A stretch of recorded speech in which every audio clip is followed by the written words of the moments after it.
Hi everyone, John Crawford here again from Worship Canvas. I wanted to share something that happened to me last weekend and just push off what I was going to do this week for another time, because I had an experience last weekend which, well, didn't really go that well, and I wanted to share some of my mistakes so that hopefully you can avoid making them in the future. Let me just fill you in a little bit.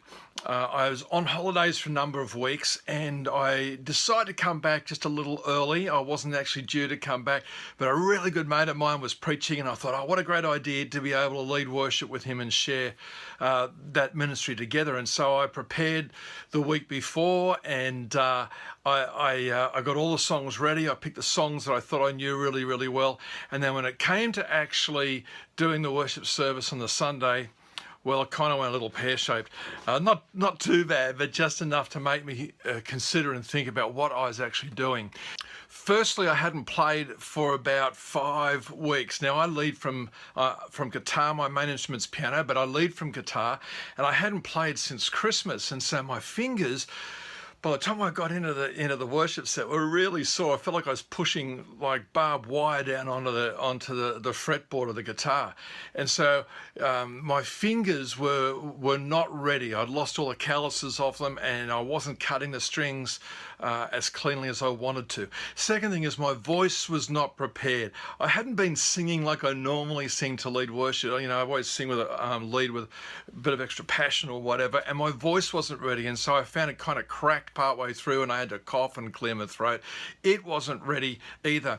I'd also picked songs that I thought I knew really well, but when it came to the crunch, I didn't know them nearly as well as I wanted to know them, and so I wasn't able to give the band as clear a signal as I wanted to. I felt myself grabbing at the chords on the guitar, which is a little bit frustrating.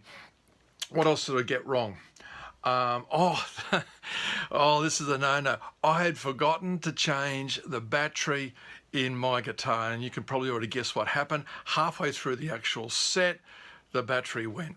And on top of that, I dropped my pick. There's a whole lot of different things that just went wrong on the day. So, did worship actually happen? Did people engage with God? Absolutely. And now I sense the Holy Spirit, despite all my problems, still took people and ignited their hearts. I believe that worship happened, people engaged, and transformation happened as well. I really sense that. But I didn't do things with a level of excellence that I wanted to do it, and I encourage other people to do it with.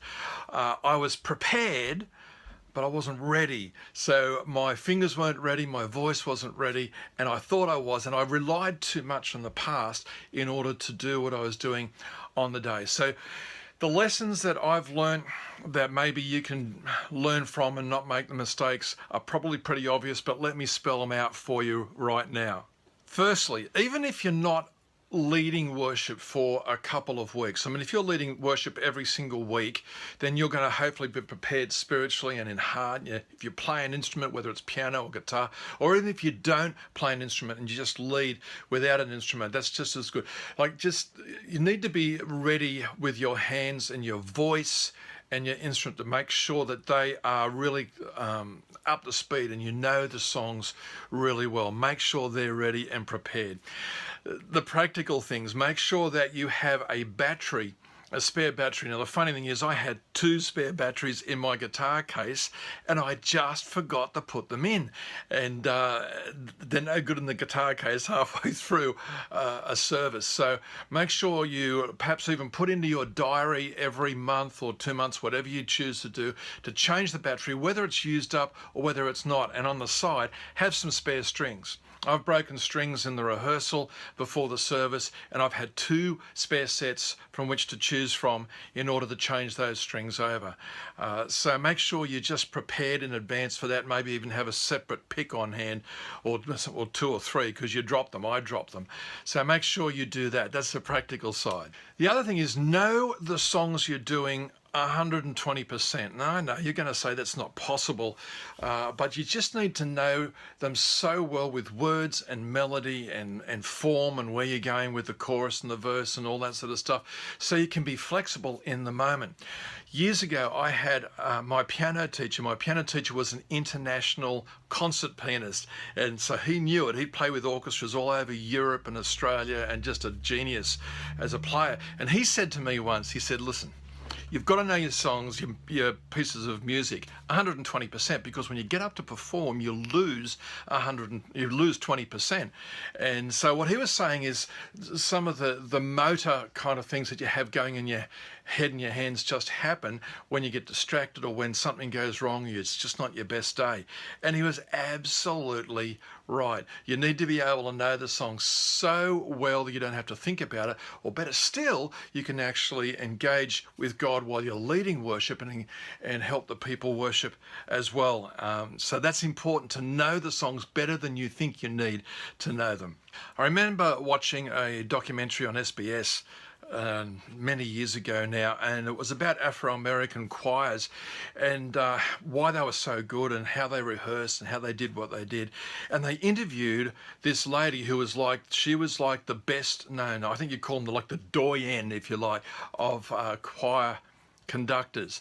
And they interviewed her and said, why do you rehearse so hard? And they had scenes where the sopranos were rehearsing their bit and everybody was in the room, and then the altos, and they patiently waited, and then the tenors learnt their bit and everybody patiently waited, and they all sang the part. Everyone knew everybody's part. They never sang with words or music. They always sang off by heart. And they said, why do you do that? And she simply said this, and it was the final phrase of the documentary. She said, well, I just rehearse everything so that people know the music and their songs so well that then the Holy Spirit can anoint it. And I thought, well, that's incredible.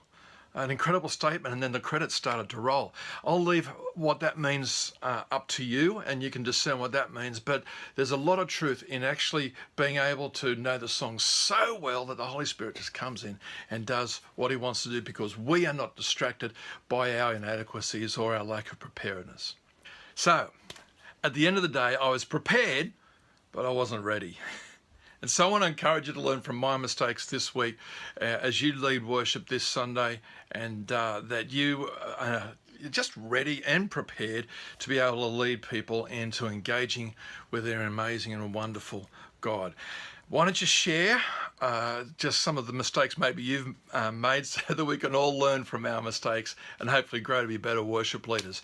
I'm John Crawford from Worship Canvas, and I'll talk to you very, very soon. God bless.